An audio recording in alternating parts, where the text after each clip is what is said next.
चलिए तो बच्चे कैसे आप लोगों? तो आप सभी लोगों को यूट्यूब में जितने मेंबर लोग हैं सभी लोगों को नमस्कार। तो हमने आपको पढ़ाया था वॉइस। इसका चैप्टर का नाम है वॉइस। वॉइस का मतलब क्या होता है तो बताएगा हमको? वाच्य होता है और ध्वनि साउंड होता है। तो जो ध्वनि होता है उसे हम लोग फिजिक्स में पढ़ते हैं और जो वाच्य होता है उसको हम लोग पढ़ते हैं इंग्लिश ग्रामर में। इसकी इंपॉर्टेंस क्यों पढ़ी? इसकी इंपॉर्टेंस इसलिए पढ़ी कि जब सेंटेंस हम लोग जब बनाते थे सेंटेंस सब्जेक्ट के माध्यम से तो नहीं बन पाता था, लेकिन जब हमको ऑब्जेक्ट प्रधानता वाली जो सेंटेंस थी उसको बनाने के लिए हमको वॉइस की आवश्यकता पड़ेगी। कहने का मतलब क्या है? अंग्रेजी में कोई भी सेंटेंस होता है उसको सब्जेक्ट से ही स्टार्ट किया जाता है, लेकिन कुछ सेंटेंस ऐसे भी होते हैं जो सब्जेक्ट से स्टार्ट ना होकर वह ऑब्जेक्ट से शुरू होते हैं, और इस कंडीशंस में ये वॉइस का जन्म हुआ। तो वॉइस दो प्रकार के होते हैं। कौन कौन से वॉइस? एक्टिव वॉइस और पैसिव वॉइस होता है। एक्टिव वॉइस और पैसिव वॉइस होते हैं। तो अगर जिस सेंटेंस में सब्जेक्ट की प्रधानता होती है उसे कहेंगे हम लोग एक्टिव वॉइस, जिसमें ऑब्जेक्ट की प्रधानता होगी उसे कहेंगे पैसिव वॉइस। समझ में आया? जिसमें सब्जेक्ट की प्रधानता होती है उसे कहेंगे हम लोग एक्टिव वॉइस, और जिसमें ऑब्जेक्ट की प्रधानता होगी उसमें कहेंगे पैसिव वॉइस कहेंगे। अब समझते हैं कि सब्जेक्ट की प्रधानता और प्रधानता होती क्या है। काम समझते हो आप लोग? वर्ब किसे कहेंगे? काम। वर्ब किसे कहेंगे? क्रिया या काम कहेंगे ना। खाना पीना, लेना बैठना, उठना, हंसना, सोना, बोलना, पढ़ना, पढ़ाना, ये सब का सब काम होता है ना। तो इस काम को करने वाला कोई ना कोई होता है। तो इस काम को जो करने वाला होता है उसी को हम लोग कर्ता कहते हैं इंग्लिश में, सॉरी हिंदी में, और इंग्लिश में उसको सब्जेक्ट कहते हैं। तो जो काम करने वाला होगा, समझते हैं सेंटेंस, वह एक पत्र लिखता है। अब समझते हैं इसको, वह एक पत्र लिखता है। लिखना काम है। लिखना का काम इसमें कौन कर रहा है? वह।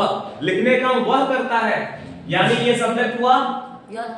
यानी काम करने वाला इसमें है, और जब काम करने वाला है इसमें तो ये सेंटेंस हमारा कहलाएगा एक्टिव वॉइस। क्या कहलाएगा?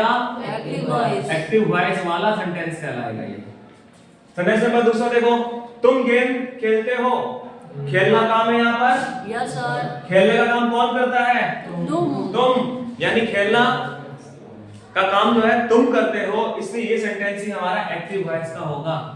ये सेंटेंस हमारा एक्टिव वॉइस का होगा। सेंटेंस नंबर 3, वो अपनी माँ की प्रशंसा करती है। प्रशंसा करना यहाँ पर काम है। Yes sir. प्रशंसा करना एक काम होता है। प्रशंसा करने का काम कौन करता है? वह करती है।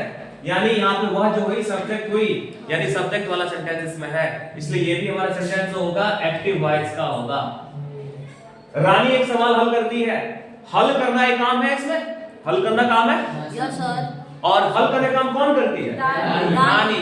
यानी यहाँ पे काम करने वाली है, इसलिए ये सेंटेंस भी हमारा एक्टिव वॉइस का होगा। Yes sir. नेक्स्ट देखेंगे, बच्चे अंग्रेजी पढ़ते हैं। पढ़ना काम है। पढ़ना काम है ना। Yes, sir. पढ़ने का काम कौन करता है? बच्चे। पढ़ने का काम कौन करता है? बच्चे। यानी इसमें काम करने वाले हैं, इसलिए ये सेंटेंस हमारा हो जाएगा एक्टिव वॉइस का। अब नेक्स्ट सेंटेंस देखते हैं, आप लोगों को काम दिया जाता है। यहाँ पे देना काम है। देना काम है ना। Yes, sir. दिया जाता है। Yes sir. देना का ही रूप होता है, देता है, देती है, दे रहा है, देगा, देगी, दिया जाता है। तो इसमें देना का काम अब बताओ कौन कर रहा है? आप लोग। नहीं, आप लोगों को काम दिया जाता है। देना का काम इसमें, देना का काम कौन कर रहा है सेंटेंस में? आप लोगों को नहीं सर। नहीं, इसमें आप लोग नहीं है। यहाँ पे देना का काम कोई और कर रहा है। Yes sir. आप लोगों को काम दिया जाता है, ये समझने वाली बात है। देखिएगा ध्यान से, आप लोगों को काम दिया जाता है। यहाँ पे देना का काम करने वाला कोई और है, आप लोग नहीं हो सब्जेक्ट यहाँ पे। नहीं, ये आप लोगों को काम दिया जाता है, यानी काम किसी और के द्वारा दिया जाता है। यानी वास्तव में यहाँ पे काम करने वाला है ही नहीं। बात समझ आ रहा है? Yes sir. इस पर तो था ना कि बच्चे अंग्रेजी पढ़ते हैं, पढ़ने का बच्चे कर रहे हैं, लेकिन यहाँ पे देने का काम तो करने वाला आप लोग थोड़ी है। यहाँ पे देने का काम करने वाला कोई और है, लेकिन फिर भी सेंटेंस बन गया, इसलिए ये सेंटेंस पैसिव वॉइस कहलाएगा। इसमें सब्जेक्ट नहीं है काम करने वाला। इसलिए इस प्रकार का सेंटेंस होगा वो कहलाएगा पैसिव वॉइस प्रीफिक्स। रोहन को बुलाया जाता है, इसमें बुलाना काम है।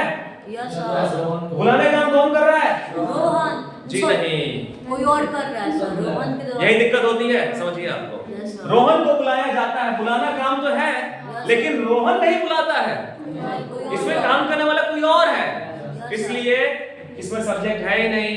इस प्रकार के सेंटेंस को हम लोग कहेंगे पैसिव वॉइस का सेंटेंस, इसको दिखाएंगे प्रीफिक्स से। नेक्स्ट देखिए, सोनम को मिठाइयां दी जाती है, इसमें देना काम है, Yes, sir. देना काम है ना। Yes, अब sir. देना काम कौन कर रहा है? सोनम नहीं, sir. नहीं, बल्कि सोनम को तो मिठाई दी जाती है ना, लेकिन देने वाला इसमें है नहीं है, किसी दूसरे के द्वारा दिया जाता है। Yes, sir. तो ऐसा वर्क जो किसी दूसरे के द्वारा किया जाए, तो उस प्रकार के सेंटेंस को हम लोग क्या कहेंगे? Passive voice. एक्टिव की पैसिव, Passive. एक्टिव की पैसिव। Passive. तो अब ये सेंटेंस हमारा पैसिव वॉइस होगा। Yes, sir. हम लोगों ने क्या सीखा? अगर जिस सेंटेंस में अगर वास्तव में काम करने वाला हो, अगर जिस सेंटेंस में अगर वास्तव में काम करने वाला हो, तो उस प्रकार के सेंटेंस को कहेंगे एक्टिव वॉइस। और जिस सेंटेंस में काम करने वाला हो ही नहीं, लेकिन फिर भी सेंटेंस बन गया हो, तो इस प्रकार के सेंटेंस को हम कहेंगे पैसिव वॉइस। अब समझ में आ गया होगा Yes, sir. Active passive voice क्या होते हैं। Yes. और हमारे साहित्य में इस प्रकार और बोलचाल की भाषा में ऐसे सेंटेंस बहुत प्रयोग आते हैं। इस प्रकार वॉइस का जन्म हुआ, एक्टिव और पैसिव। इसलिए दो फार्मूला हो गए। अब एक्टिव वॉइस का अलग फार्मूला हो जाएगा और पैसिव वॉइस का अलग फार्मूला हो जाएगा। इसलिए जो वॉइस का प्रयोग करेंगे हम लोग पूरे टेंस के साथ होता है। वॉइस का प्रयोग पूरे टेंस के साथ होता है। टेंस के 3 फॉर्म, प्रेजेंट, पास्ट, फ्यूचर होगा ना। प्रेजेंट के 4 फॉर्म, Yes, sir. पास्ट के भी 4 फॉर्म, Yes, sir. फ्यूचर के भी 4 फॉर्म, Yes, sir. सबके साथ हम लोग वॉइस बनाएंगे। Yes. सबके साथ वॉइस का फॉर्मूला लागू होता है। तो 3 टेंस के 12 भेद, 12 भेदों के साथ हम लोग वॉइस का प्रयोग करेंगे। तो उसमें से हम पहला देख रहे हैं, प्रेजेंट टेंस का पहला फॉर्म जो कहलाता है क्या? Present indefinite tense.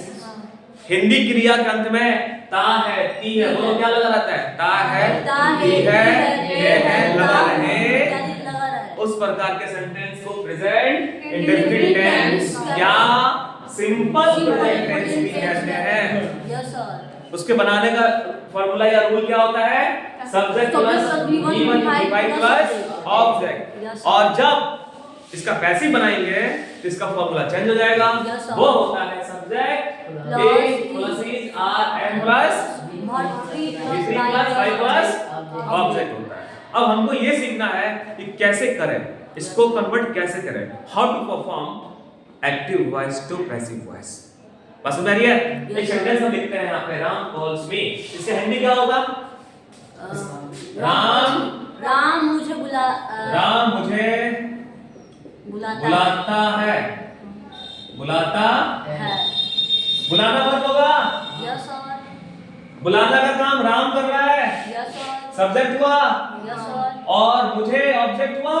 Yes, sir. यानी इसमें सब्जेक्ट वर्ब ऑब्जेक्ट हो गया और क्रियाकंत में ता है, ती है लगा है। Yes, sir. तो ऐसा सेंटेंस जिसके क्रियाकंत में ता है, ती है लगा हो, ता बुलाता, ता है, रहा है नहीं है, चुका चुकी है नहीं है, गा गेगी नहीं है, था नहीं है, रहा था नहीं है, ता है, ती है। तो बुलाना में ता है लगा है, तो हमने समझ गए कि ये सेंटेंस जो है प्रेजेंट इंडेफिनिट टेंस में जाएगा। ये पहली पहचान हमने बता दिया। ठीक है, कैसे बनाएंगे? तो ये पहले फॉर्मूला से बनाएंगे। पहले सब्जेक्ट लिखना है, यहाँ पे सब्जेक्ट क्या है? राम, तो राम लिख दिया हमने। Yes, sir. वर्ब आया, बुलाना काम है, बुलाने का अंग्रेजी कॉल होता है, लेकिन अब थर्ड पर्सन का सिंगुलर नंबर है, इसलिए हमने इसमें V5 कर दिया। राम कॉल्स, अब तब ऑब्जेक्ट होगा मी, सेंटेंस हमारा तैयार हो गया। कैसे करें इसको एक्टिव से पैसिव? फार्मूला यहाँ, ये दिक्कत होती है। एक्टिव वॉइस का ऑब्जेक्ट पैसिव वॉइस में सब्जेक्ट बनता है। एक्टिव वॉइस का ऑब्जेक्ट पैसिव वॉइस में सब्जेक्ट बनता है। एक्टिव वॉइस का सब्जेक्ट पैसिव वॉइस में ऑब्जेक्ट बनता है। पहला रूल याद करो, जो ऑब्जेक्ट है वो सब्जेक्ट बनेगा। दूसरा रूल, सब्जेक्ट है ऑब्जेक्ट बनेगा। तीसरा रूल, और पैसिव वॉइस में ऑब्जेक्ट के पहले बाई का प्रयोग करेंगे। सभी सेंटेंस में नहीं, अभी 90% सेंटेंस है उसके बाद ये वर्ब का फॉर्म बदल जाता है और हमेशा V3 फॉर्म में चले जाता है। तो क्या हुआ, मी बदलेगा सब्जेक्ट तो बदल गया आई में, समझ में आ रहा है? राम बना यहाँ पे दे दिए, इसके पहले बाई का प्रयोग कर दिए और ये फॉर्मूला नीचे वाला से बनेगा, ये फॉर्मूला हमारा काम करेगा। सब्जेक्ट आई के साथ इजहार में से का प्रयोग करेंगे। Yes, sir. वर्ब का तीसरा फॉर्म कॉल का V3 कॉल्ड, Called. ईडी लगेगा उसमें। Yes, sir.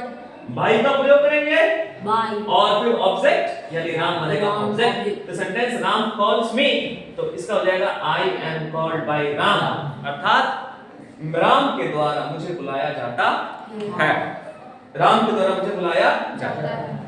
देखिए ध्यान से, यू आर इन्फॉर्म, ये सेंटेंस पैसिव वॉइस है, हमने बनाया इससे। Yes, sir. इसका हिंदी क्या होगा, आपको आपको सूचित सूचित किया जाता किया है, जाता है। सेंटेंस पैसिव वॉइस है। सी इज लव्ड, उसे प्रेम किया उसे प्रेम किया जाता है, प्रेम करने का वो नहीं करती है किसी दूसरे के द्वारा, sentence passive voice. You are disliked by her, अब देखो यहाँ पे सब्जेक्ट आ गया, यू आर लग गया, लग गया, वर्ब का तीसरा फॉर्म आ गया, Yes, sir.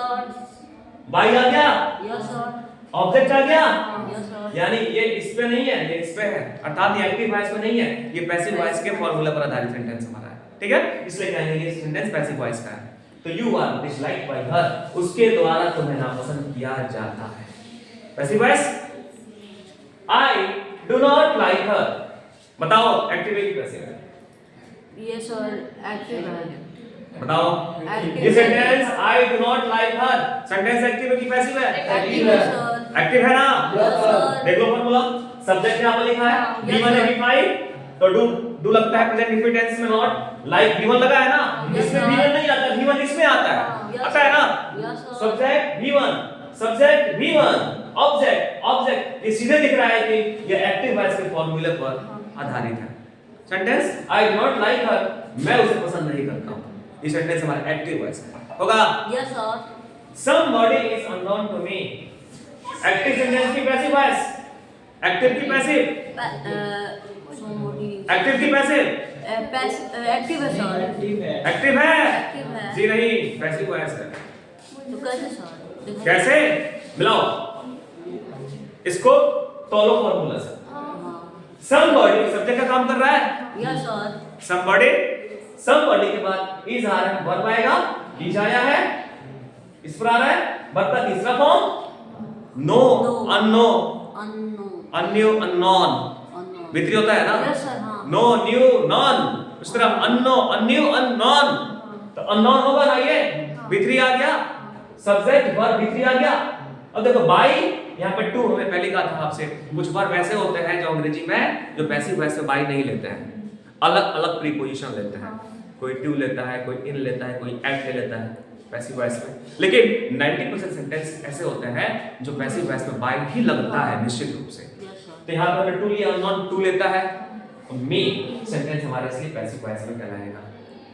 समझ में आ गया? Yes, sir. इसको देखेंगे आप लोग। When I call her, she hates me. जब मैं उसे बुलाता हूँ, वह मुझसे नफरत करती है। एक्टिव की पैसिव? पैसिव। Active है, sir. एक्टिव। देखो कैसे, ये when तो लग गया, Yes, sir. काम कर रहा है कंजंक्शन का, हाँ. सेंटेंस कंडीशनल है ये। Yes, sir. I call, I subject, V1 object, ये तो इसी पर आ गया ना, सिंपल से एक्टिव हो गया ये तो। आगे आपको फॉर्मूला मिला देना है, इस पर जा रहा है कि इस पर जा रहा है, दोनों में किस पर जा रहा है, जिस पर जाएगा सेंटेंस हमारा एक्टिव होगा, इस पर जा रहा है तो पैसिव होगा। ये सेंटेंस है subject V1 object, subject V1 object, active का पैटर्न होता है, इस सेंटेंस हमारा एक्टिव वॉइस है। Someone is explaining this question, बताओ सब्जेक्ट, ये जो सेंटेंस है ये सब्जेक्ट हो गया someone, ये वर्ब हो गया एक्टिव की पैसिव। Active. कैसे? Sir, पैसिव है. पैसिव वॉइस है, कैसे पहचान लिए बताओ, ये सेंटेंस हमारा एक्टिव है कि पैसिव है बताओ। नहीं सर, एक्टिव है. एक्टिव है. तुम लोगों ने क्या गलती यहाँ पे कर दी है पता है? Because- तुम यहाँ पे इज देख लिया, Yes, इस सब्जेक्ट के बाद इज देख लिया, Yes, तो sir. वर्ब भी देखना है ना हम लोगों को। Yes, sir. सब्जेक्ट के बाद इस तो देख लिया, वर्ब का कौन सा फॉर्म इसमें है? वर्ब 4 है. V4 जा रहा है ना, Yes, sir. यहाँ पे V3 है ना, यस सर आप लोग याद करो, टेंस से पढ़े आप लोग, present continuous tense. Yes sir subject is RM, V4 plus object. Yes sir subject is RM, V4 plus object, वो प्रेजेंट कंटिन्यूअस है। उसमें क्रियागत में क्या होता है, रहा है, रही है लगा रहता है। बात समझ रहे हैं ना? ये इसमें से किसी पैटर्न में नहीं लिखा है। इसका जो स्ट्रक्चर होता है ना, वो दूसरे ढंग का होता है। ये स्ट्रक्चर होता है subject plus is RM plus V4 plus object. ये इस पैटर्न पर बना हुआ है और ये एक्टिव वॉइस में कहलाता है कंटीन्यूअस टेंस का। बात समझ आ रही है? यस सर तो आई होप, हमको लगता है कि आप लोग को समझ में क्लियर से आ गया। यस किसी सर को कोई प्रॉब्लम, किसी को डाउट? नो सर तो आज हम होने जाना वॉइस कितने प्रकार के होते हैं, 2 प्रकार, एक्टिव वॉइस और पैसिव वॉइस। एक्टिव वॉइस और पैसिव वॉइस। हमने जाना कि सेंटेंस को कैसे हम लोग पहचानेंगे कि सेंटेंस एक्टिव वॉइस का होता है या पैसिव वॉइस का होता है। समझ में आ रहा है ना? Yes, sir. सेंटेंस कैसे पहचानेंगे कि एक्टिव वॉइस का होता है कि पैसिव वॉइस का होता है। दूसरी चीज उसको पहचानेंगे हम लोग फॉर्मूले से। कैसे उसको हम बनाएंगे, हमने कुछ बताया और फिर हम आगे देखेंगे कि कैसे इसको हम लोग बनाते हैं। ठीक है सर समझ में आ गया? Yes, तो sir. बस आज के लिए इतना ही, फिर नेक्स्ट वीडियो में हम लोग